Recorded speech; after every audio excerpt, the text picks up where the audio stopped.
Hello friends, आज सबका स्वागत है अधीरा केमिस्ट्री में।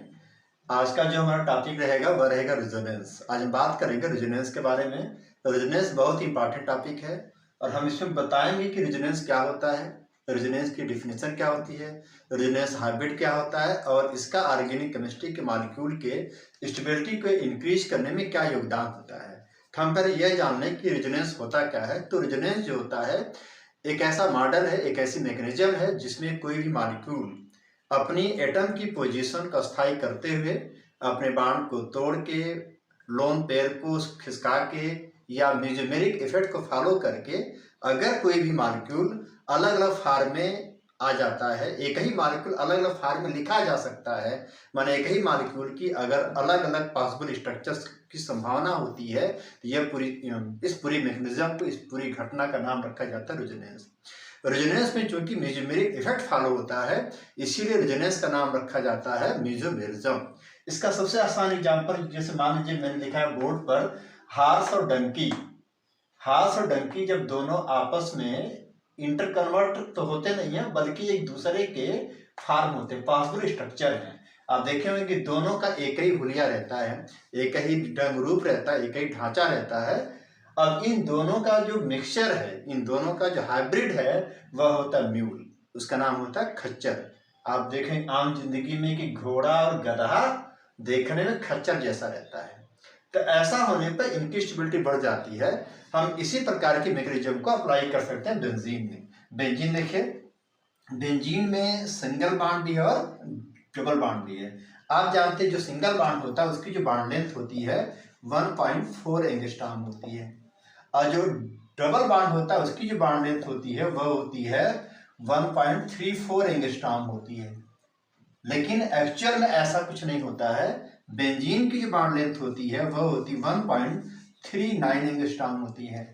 अब ये मुद्दा होता है ऐसा होता क्यों है, तो लोगों ने कहा कि बेंजीन है क्योंकि न तो इस फार्म में है न तो इस फार्म में है, बल्कि अपने पाई बॉन्ड को लगातार डीलोकलाइज करता है, अपने पाई बॉन्ड की पोजीशन को बदलता रहता है। और आप जानते हैं पाई बॉन्ड की पोजीशन का बदल के अलग अलग फार्म में आना कहलाता है मेसोमेरिक इफेक्ट होता है। तो आप देख रहे हैं कि इसमें जो बॉन्ड है, पाई बॉन्ड है, अपनी पोजीशन को अलग अलग कर दिया है। तो यह जो है इस रूप में आ गया है। तो यह आपका हो गया बेंजीन का पहला स्ट्रक्चर, यह हो गया दूसरा। अब एक्चुअल में जो दोनों स्ट्रक्चर होते हैं यह हाइपोथेटिकल होते हैं, इनका एक्चुअल में कहीं पर आइसोलेटिंग एग्जिस्टेंस नहीं होता है, इसीलिए इनका नाम रखा जाता है रेजोनेटिंग स्ट्रक्चर। और इन दोनों का जो बीच वाला स्ट्रक्चर होता है, हम जिसको हाइब्रिड कहते हैं या संकर कहते हैं, उसका नाम रखा जाता है रेजोनेंस हाइब्रिड।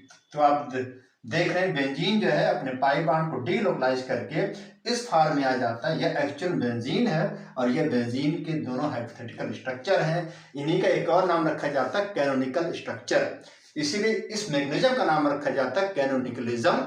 इसी का दो नाम हो गया, एक नाम हो गया मेसोमेरिज्म, एक नाम रेजोनेंस हो गया। तो हम देख रहे हैं बेंजीन अपने बॉन्ड को इधर उधर करके अलग अलग फॉर्म में आ जाता है। अब ये दो हो गया। अगर फिनाल होता तो यह स्ट्रक्चर 5 या 6 टाइप का रहता, नाइट्रोबेंजीन होता तो यह 7 टाइप का रहता। हमारे कहने मतलब क्या होगा, जो बेंजीन होता है उसके जो अलग अलग सब्स्टिट्यूएंट होते हैं अपने स्ट्रक्चर को अलग अलग फॉर्म में लेके आते जाते हैं, तो उनकी स्टेबिलिटी बढ़ती जाती है। तो आज का जो वीडियो था मैंने समझाया कि रेजोनेंस क्या होता है। अब एक खास बात ये कि रेजोनेंस के होने से क्या क्या फायदा रहता है। नंबर 1 फायदा होता है जो रेजोनेंस होता है उसमें मॉलिक्यूल जो होता है अपनी एटम की पोजीशन में किसी प्रकार का परिवर्तन नहीं करता है। दूसरा, केवल बॉन्ड का इधर उधर होना होता है। तीसरा, इलेक्ट्रॉनिक जो अरेंजमेंट केवल इधर उधर होता है। और चौथा, जैसे जैसे रेजोनेटिंग स्ट्रक्चर बढ़ता जाता है वैसे वैसे स्टेबिलिटी भी बढ़ती जाती है। मुख्य बात यह जानना है कि जितना ज़्यादा रेजोनेंस होगा उतना ज़्यादा उस मॉलिक्यूल की स्टेबिलिटी होती है। तो आज का जो हमारा वीडियो था वह था रेजोनेंस पर। अगला जो वीडियो आएगा वह होगा रेजोनेंस हाइब्रिड क्या होता है और रेजोनेंस हाइब्रिड का स्टेबिलिटी पर क्या फर्क पड़ता है। अगला वीडियो देखने के लिए हमारे चैनल को अधीरा केमिस्ट्री को सब्सक्राइब कीजिए, लाइक करिए, शेयर करिए। धन्यवाद।